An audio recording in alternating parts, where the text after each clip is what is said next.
Ah, t'es là. Ça va? Oui, toi? Excuse-moi, j'avais quelqu'un dans le bureau là, j'arrivais pas à m'en débarrasser. Évidemment, je comprends très bien. Donc pourquoi tu m'as fait venir? Ça avait l'air urgent au téléphone.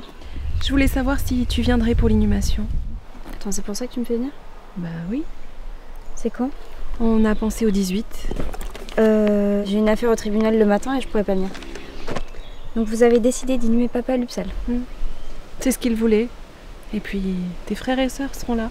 Oui, l'inhumation n'est qu'une formalité et puis tu peux pas m'empêcher de travailler. Tout dépend de quel point de vue on se place.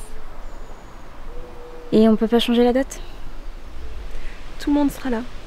Et le 18, comme tu le sais, c'est notre anniversaire de mariage à ton père et à moi. Le 18, ça aurait fait 29 ans qu'on est mariés avec ton père. Mais tu l'as peut-être oublié. Oui, bah je pourrais pas venir. N'en parlons plus alors.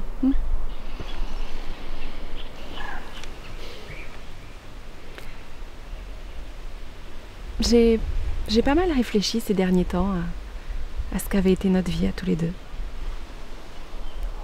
Et t'en as conclu quoi? Au final, pas grand-chose. Mais c'est ce qui m'étonne. Comment ça, pas grand-chose? On a eu une bonne vie.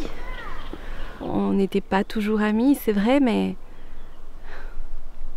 jamais on se laissait aller à s'humilier, à s'injurier. Jamais. Nous, on se taisait. Et c'était sans doute ce qu'il y avait de mieux à faire. Et puis, avec les années, notre intimité s'est estompée et on a oublié nos différends.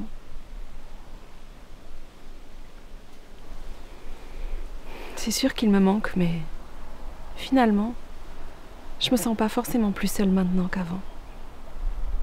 Ça me fait de la peine de t'entendre parler comme ça. La peine, pourquoi? On était tous les deux très occupés. Lui de son côté, moi du mien. Je peux te poser une question? Tu peux me poser toutes les questions que tu veux. C'était comment les relations entre toi et papa? Enfin, les relations intimes.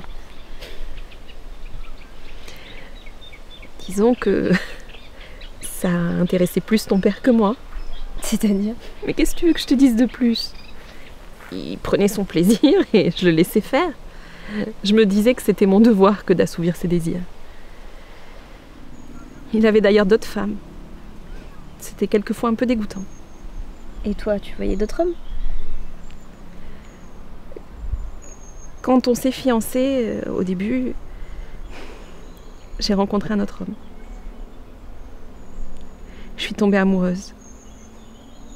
Je voulais tout arrêter, mais mes parents m'ont dit de pas m'emballer, alors ça a été comme ça a été. Et t'as pas détesté papa pour ça? Détester pourquoi? Je sais pas, quand vous êtes mariés, vous avez tous les deux signé un contrat qui est exclusivement à son avantage. Tu aurais pu le détester pour ça? Je l'aimais bien. Et puis, on était aussi aveugles que des chatons. On savait pas très bien dans quoi on s'engageait.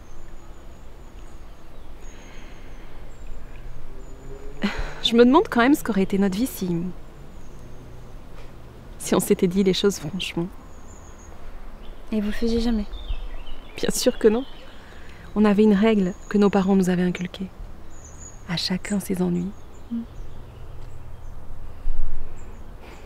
C'est tout de même étrange que deux personnes passent toute une vie ensemble sans se rapprocher. C'est sans doute ce que je voulais dire.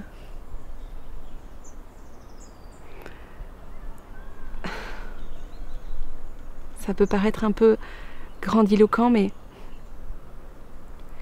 ton père, il est parti dans la nuit en emportant sa vie et il a un peu pris la mienne aussi. Sans doute ce qu'on appelle regarder la vie en face. On n'a jamais parlé comme ça avant. On n'a jamais eu le temps. Ni l'envie.